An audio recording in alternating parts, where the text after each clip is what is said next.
PI 10% pengelolaan Blok Masela tetap menjadi hak masyarakat Maluku.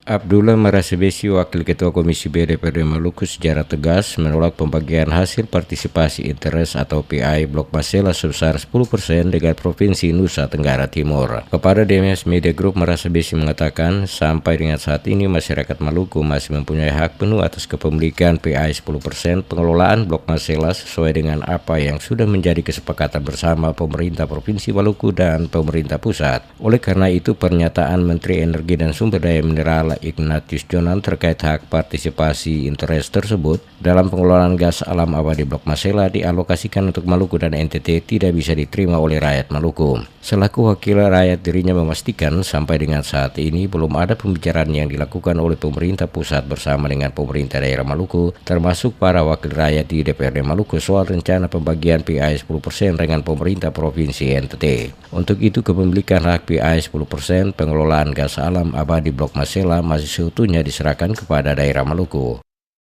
Kami berharap bahwa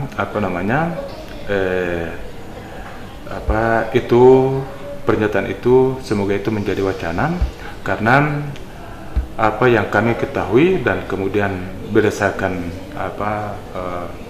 keputusan penetapan Blok Masela dalam wilayah wilayah Provinsi Maluku itu kan masih tetap menempatkan Maluku sebagai pemegang saham PI 10% itu.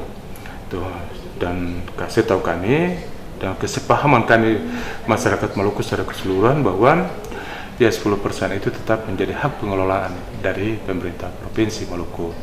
Sebelumnya, Menteri Ignatius Jonan saat menjadi pembicara di hadapan peserta Kongres HMI ke-30 di Auditorium Universitas Patimura Ambon, Rabu 14 Februari lalu menyatakan PI 10% Blok Masela dikelola Maluku dan NTT. Hal ini yang menimbulkan berbagai protes baik dari pemerintah daerah Maluku maupun kalangan wakil rakyat di DPRD Maluku.